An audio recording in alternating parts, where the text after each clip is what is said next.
Welcome to మెగానన్ TV burning topic. ప్రపంచమంతా Hamas Israel మధ్య యుద్ధం ఆగిందని సంతోషిస్తుంటే పాక్ మాత్రం సంక్షోభంలో కూరుకుపోయింది.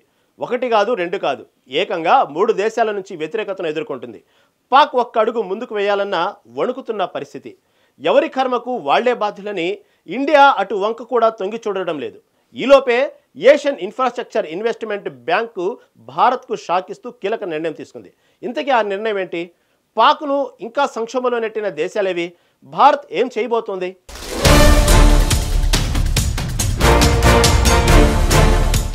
భారత్కు చిరకాల ప్రత్యర్థి అయిన పాకిస్తాన్ ప్రస్తుతం ఓ సంక్లిష్టమైన భౌగోళిక రాజకీయ వార్ ట్రయాంగిల్లో చిక్కుకుంది. ఇక్కడ ప్రతి అడుగులోనూ దానికి కొత్త సవాళ్లు ఎదురవుతున్నాయి. డొనాల్డ్ ట్రంప్తో విందు కోసం వెంపర్లాడుతున్న పాకిస్తాన్ ఆర్మీ చీఫ్ అసిం మునీర్ ఇప్పుడు సోదరభావంతో ఉన్న తాలిబాన్తో కూడా తీవ్ర శత్రుత్వాన్ని కొని తెచ్చుకున్నారు. 3 వైపులా దెబ్బతింటున్న పాకిస్తాన్ 2025లో పాకిస్తాన్ ప్రచార యుద్ధం పూర్తిగా విఫలమవుతోంది. పాకిస్తాన్ పదే పదే ఇస్లామిక్ ఉమ్మా పేరు చెప్పి తాలిబాన్ బలూచిస్తాన్లను తమ వైపు తిప్పుకోవడానికి ప్రయత్నించింది. కానీ దాని ఎజెండా ప్రతిసారి విఫలమైంది. ఏడాది పాకిస్తాన్ 3 వైపుల నుంచి దెబ్బతింటోంది. తన చర్యల ద్వారా 3 వైపుల నుంచి యుద్ధ పరిస్థితిని సృష్టించింది.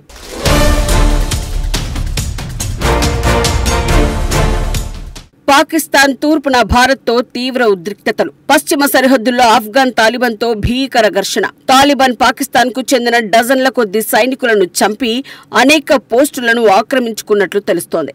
ఇక నైరుతిలో బలూచిస్తాన్ తిరుగుబాటుదారుల తిరుగుబాటుతో పాకిస్తాన్ సైన్యం తీవ్రంగా అలసిపోయింది. Pakistan institute for conflict and security studies ప్రకారం జనవరి నుంచి సెప్టెంబర్ 2025 వరకు హింసాత్మక సంఘటనలు 2024 మొత్తం సంవత్సరంలో జరిగిన వాటితో సమానమయ్యాయి. ఈ సమయంలో 500 కంటే ఎక్కువ దాడులు జరిగాయి. వందలాది మరణాలు నమోదయ్యాయి.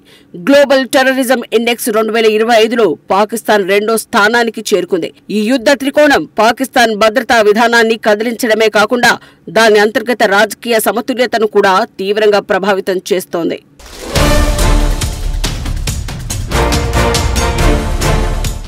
తాలిబాన్తో శత్రుత్వం. ఆగస్టు 2021లో ఆఫ్ఘనిస్తాన్లో తాలిబాన్ ప్రభుత్వం ఏర్పడిన తర్వాత ఇది తమ సిద్ధాంతాన్ని బలోపేతం చేస్తుందని పాకిస్తాన్ ఆశించింది. 2021లో తాలిబాన్ ఆఫ్ఘనిస్తాన్ను స్వాధీనం చేసుకున్నప్పుడు పాకిస్తాన్ తన సోదరులకు స్వాగతం పలికింది. అయితే ఇప్పుడు పరిస్థితి పూర్తిగా తలకిద్దులైంది. తాలిబాన్ పాకిస్తాన్ ఆఫ్ఘనిస్తాన్ సరిహద్దును నిర్ణయించే డ్యూరాండ్ లైన్ను కూడా గుర్తించడం లేదు. ఆఫ్ఘాన్ యుద్ధం ముగిసిన తర్వాత తాలిబాన్ పై పాకిస్తాన్ తన ప్రభావాన్ని కోల్పోయింది. తాలిబాన్ కు ఇప్పుడు పాకిస్తాన్ మద్దతు అవసరం లేదు. ఆఫ్ఘనిస్తాన్ విదేశాంగ మంత్రి తాలిబాన్ నాయకుడు అమీర్ ఖాన్ మత్తకి ఇటీవల భారతదేశంలో పర్యటించడం పాకిస్తాన్ కు మరింత ఆందోళన కలిగించింది. అక్టోబర్ 9 నుంచి 12 వరకు ఆఫ్ఘనిస్తాన్ పాకిస్తాన్ సైన్యాల మధ్య కొన్ని ఘర్షణలు జరిగాయి.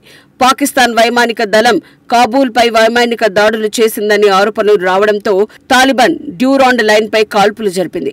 ఈ ఘర్షణల్లో 200 మంది తాలిబాన్ మిలిటెంట్లు మరణించారని పాకిస్తాన్ పేర్కొనగా 58 మంది పాకిస్తాన్ సైనికులను చంపామని తాలిబాన్ తెలిపింది. అయితే పాక్ సైన్యం ఈ సంఖ్యను 23గా తెలిపింది.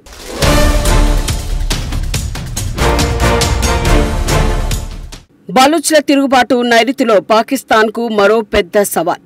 బలూచిస్తాన్లోని విలువైన ఖనిజ సంపదను దోచుకోవడంపై బలూచ్ లిబరేషన్ ఆర్మీ వంటి బలూచ్ తిరుగుబాటు సంస్థలు ఆగ్రహం వ్యక్తం చేస్తున్నాయి.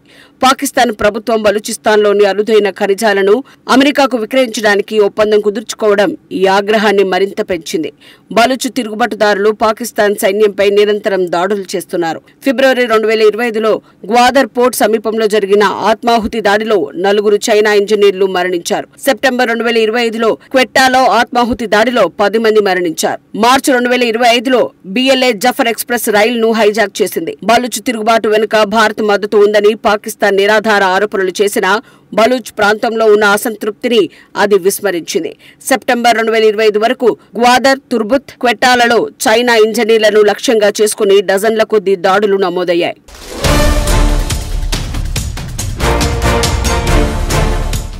భారత్ 2024 తర్వాత పాకిస్తాన్ పట్ల తన వ్యూహాన్ని కఠినతరం చేసింది. ఉగ్రవాదం పట్ల జీరో టాలరెన్స్ విధానాన్ని అవలంబించింది. ఏప్రిల్ 2024లో పహల్గాం దాడి తర్వాత భారత్ న్యూ నార్మల్ ను నిర్ణయించింది. మే నెలలో ఆపరేషన్ సింధూర్ ద్వారా ఉగ్రవాద దాడులకు ధీటైన జవాబిచ్చింది. భారత్ జైష్-ఎ మహమ్మద్, లష్కర్-ఇ-తోయిబాకు చెందిన 9 స్థావరాలపై క్షిపణి దాడులు చేసింది. 4 రోజుల పాటు జరిగిన వైమానిక, డ్రోన్, సైబర్ యుద్ధంలో పాకిస్తాన్ కు చెందిన 10 కంటే ఎక్కువ విమానాశ్రయాలను ధ్వంసం చేసింది. అనేక పాక్ విమానాలను కూడా కూల్చేసింది. దీంతో పాటు భారత్ షిమ్లా ఒప్పందాన్ని రద్దు చేసింది. సింధు నది జలాల ఒప్పందాన్ని తాత్కాలికంగా పక్కన పెట్టింది. ఉగ్రవాద చర్యలను ఇకపై యాక్ట్ ఆఫ్ వార్ గా పరిగణిస్తామని, అదే విధంగా భారత్ స్పందిస్తుందని స్పష్టం చేసింది.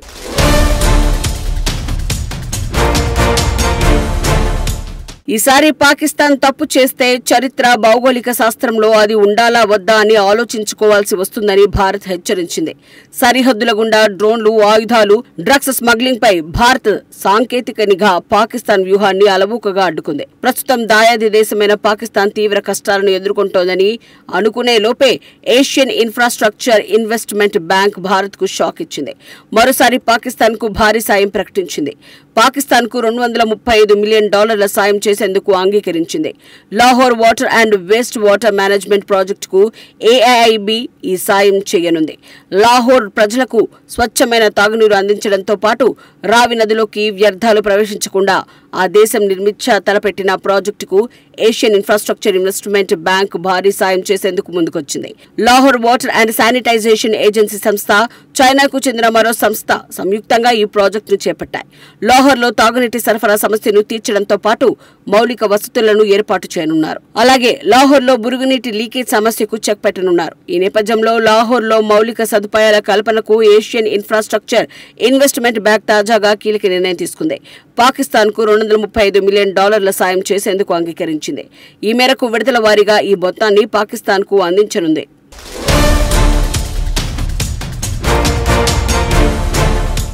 అయితే గతంలో వరల్డ్ బ్యాంక్, IMF, AIIB తదితర అంతర్జాతీయ ఫైనాన్సింగ్ సంస్థలు పాకిస్తాన్ కు సాయం చేసిన విషయం తెలిసిందే.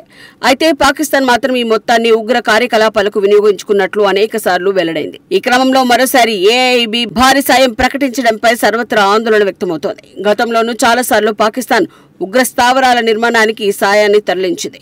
మరోసారి పాకిస్తాన్ అదే బాటలో వెళ్తున్నట్లు నిఘా వర్గాలు అంచనా వేస్తున్నాయి. అందుకే western army commander lieutenant general Manoj Kumar Katiyar సంచలన వ్యాఖ్యలు చేశారు. భారత్లో పహల్గాం తరహాలో మరో దాడికి పాకిస్తాన్ కుట్ర పన్నుతున్నట్లు తెలిపారు.